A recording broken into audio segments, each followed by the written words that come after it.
जरा सोचो, एक आम आदमी जेल में जाकर वहाँ का सबसे खूंखार कैदी बन जाए। मेरा नाम है विशाल, अनोखी फिल्म्स में आपका स्वागत है और चलिए सुनते हैं हमारी आज की कहानी। कहानी की शुरुआत होती है काइल नाम के एक अमेरिकन आदमी से जो रशिया की एक स्टील मिल में काम करता था।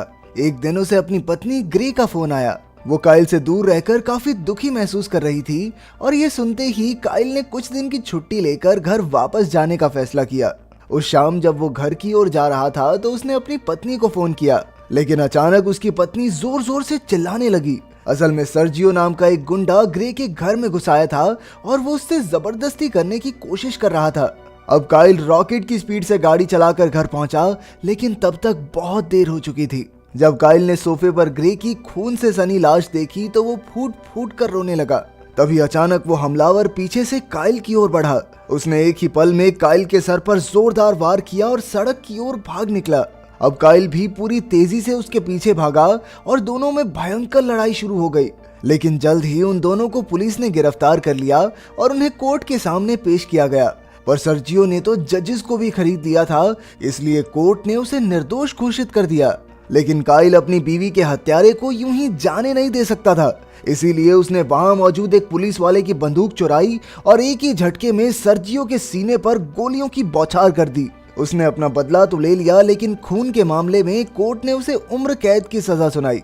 अब काइल को कई और कैदियों के साथ क्रवावी जेल में ले जाया गया, जहां का वार्डन था जनरल रूस्कोव।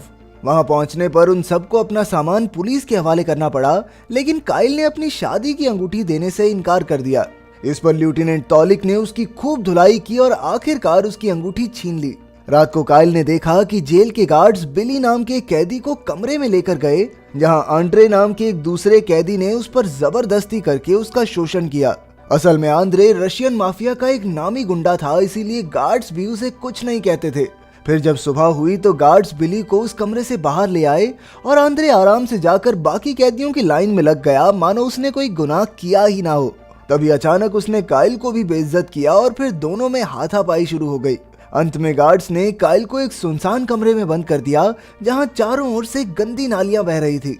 वहां कुछ दिन बिताने के बाद काइल जिंदगी से तंग आ चुका था, लेकिन अचानक उसे वो हसीन पल याद आए जो उसने अपनी पत्नी के साथ गुजारे थे और एक बार फिर से उसमें जीने की इच्छा जाग उठी।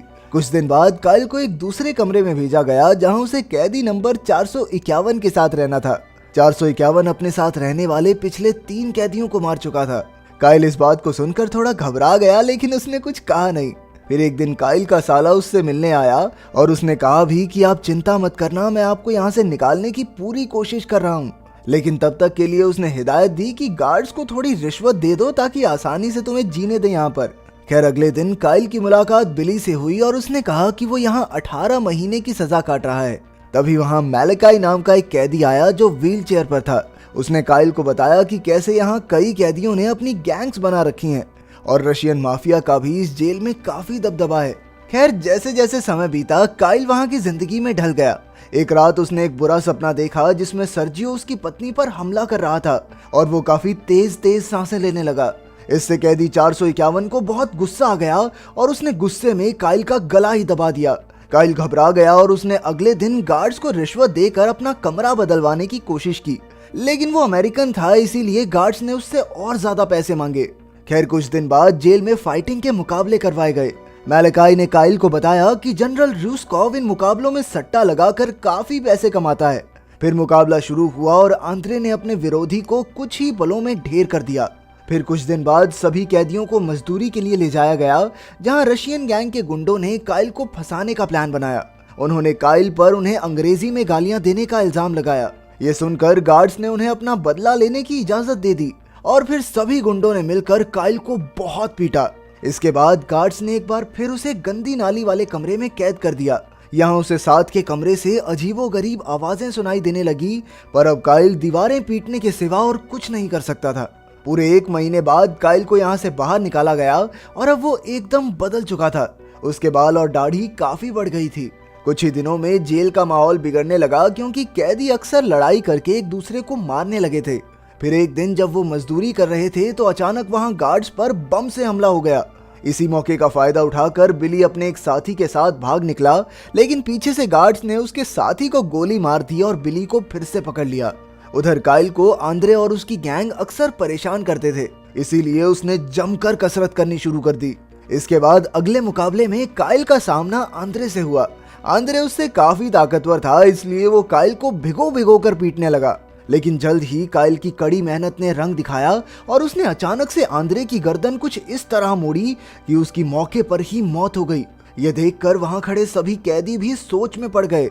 इस मुकाबले के बाद तो काइल के अंदर पूरा जोश भर गया और आने वाले सभी मुकाबलों में उसने अपने ओपोनेंट्स को धूल चटा दी। जल्द ही पूरी जेल में सभी लोग उसकी इज्जत करने लगे। धीरे धीरे वो इतना खूंखार हो गया कि अब वो जिससे भी मुकाबला करता वो जान से जाता था। काइल का ये रूप देखकर मैलेकाई और बिली को थोड़ी चिंता होने लगी।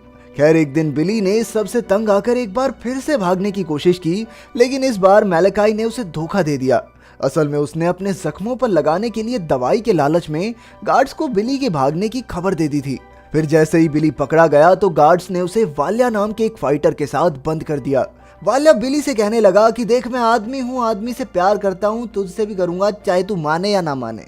लेकिन अचानक बिली ने गुस्से में आकर उसके मुंह पर थूक दिया। लेकिन यह हरकत उसे बहुत भारी पड़ी, क्योंकि वाल्वा ने बिली को पीट पीट कर अधमरा कर दिया। अगली सुबह जब काइल ने बिली को देखा तो वो अपनी आखिरी सांसें ले रहा था। लेकिन मरने से पहले बिली ने उसे समझाया कि तुम्हारे गुस्से के पीछे भी कोई अच्छा कारण होना चाहिए। ये सुनकर काइल को एहसास हुआ कि उसे अपने मन की शांति के लिए लड़ना होगा, इसीलिए उसने आने वाले किसी भी मुकाबले में हिस्सा लेने से मना कर दिया। इससे गार्ड्स और वार्डन को सट्टेबाजी में काफी नुकसान हुआ और सजा के तौर पर उन्होंने काइल को धूप में लटका दिया। लेकिन इतनी मुश्किलों के बाद भी काइल ने हार नहीं मानी। वहीं दूसरी ओर जब कैदी नंबर 451 को खबर मिली कि मैलेकाई की गद्दारी की वजह से बिली की जान गई है, तो उसने बिली की मौत का बदला लेने के लिए मैलेकाई पर पेट्रोल छिड़क कर उसे जिंदा ही जला दिया। उधर काइल की हिम्मत और जज्बे से प्रभावित होकर जेल के सभी कैदियों ने आपस में ना लड़ने का फैसला किया। इसी वजह से जनरल का धंधा ठप होने लगा, पर वो एक साथ सभी कैदियों को सजा भी तो नहीं दे सकता था। वो समझ गए कि ये सब काइल की वजह से हो रहा है, इसीलिए उन्होंने उसे सबक सिखाने का प्लान बनाया। उन्होंने काइल की सजा खत्म करके उसे हॉस्पिटल वार्ड में इलाज के लिए भेज दिया। इसी दौरान एक दिन काइल को अपनी पत्नी की आत्मा दिखाई दी। काइल उसे देखकर कहने लगा कि वो उसे बहुत प्यार करता है। तो ग्रे ने उसे समझाया कि मैं तुम्हारी याद के रूप में हमेशा जिंदा रहूंगी।